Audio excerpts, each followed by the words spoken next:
નમસ્કાર, હું છું જાવેદ સૈયદ. ન્યૂઝ ફોર ઇન્ડિયામાં આપનું સ્વાગત છે. વાત કરીશું ભાવનગરમાં થયેલા મારામારી બાદ હત્યાની.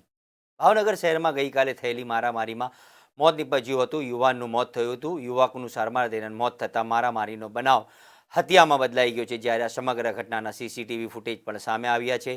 19 વર્ષીય યુવકને ગઈકાલે માર મારવામાં આવતા સારવાર માટે સિવિલ હોસ્પિટલમાં ખસેડવામાં આવ્યો હતો, જ્યાં ટૂંકી સારવાર બાદ યુવકનું મોત નીપજ્યું હતું. શહેરના વડવામોચી બજારમાં થયેલી મારામારીનો બનાવ બાદ હત્યામાં પલટાયા બાદ નીલમબાગ પોલીસે હત્યાની કલમ ઉમેરી આરોપીને શોધવા માટે ચક્રો ગતિમાન કર્યા છે. નીલમબાગ પોલીસ સ્ટેશનના વડવા વિસ્તારમાં ગુરુવારનો મારામારીનો એક બનાવ બનેલ, જેમાં ફરિયાદી યુસુફ ખાન પઠાણ દ્વારા એક ફરિયાદ દાખલ કરવામાં આવેલા છે, જેમાં તેનો મોટો દીકરો બિસ્મિલ્લા ખાન પોતાના ઘરે 3 વાગે હતા અને હું એહસાનભાઈને ત્યાં વાળ કપાવીને આવું છું એમ કહી અને ઘરેથી બહાર નીકળ્યા બાદ થોડી વાર બાદ દેકારો થતા આ કામના ફરિયાદીએ બારે જોયું તો તેના દીકરા બિસ્મિલ્લા ખાનને આ કામના આરોપી અલ્તાફ, ભોલિયો અને એન્કો આ ત્રણેય જે છે તેને લાકડી, લોખંડનો પાઇપ અને છરી વડે માર મારતા હતા.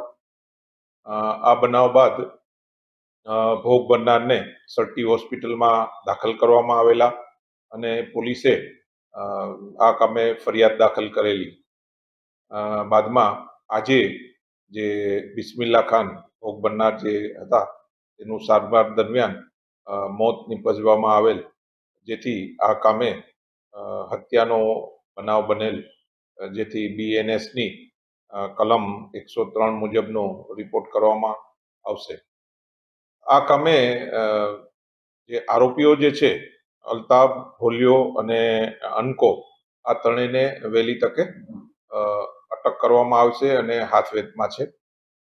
આ હત્યાનું મેઇન કારણ છે રહીમ ઓટોવાલા, જે જૂના વાહનોની લેવેચનું કામ કરે છે, તેના મનદુખ રાખી અને અગાઉ જે ઝઘડો થયેલો એનું મનદુખ રાખી અને આજે મારામારીનો ગઈકાલે બનાવ બનેલ અને એના કામે પોલીસ દ્વારા આ ઘનિષ્ઠ તપાસ હાલમાં ચાલુ છે.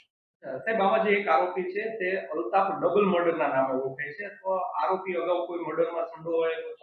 હા, એ આરોપીનો ગુનાહિત ઇતિહાસ છે અને અગાઉ બી એ ખૂનના કેસમાં આરોપી તરીકે હતા. અત્યારે સાહેબ જામીન ઉપર બહાર હોય કેવું? હા, અત્યારે જામીન ઉપર બહાર હતા.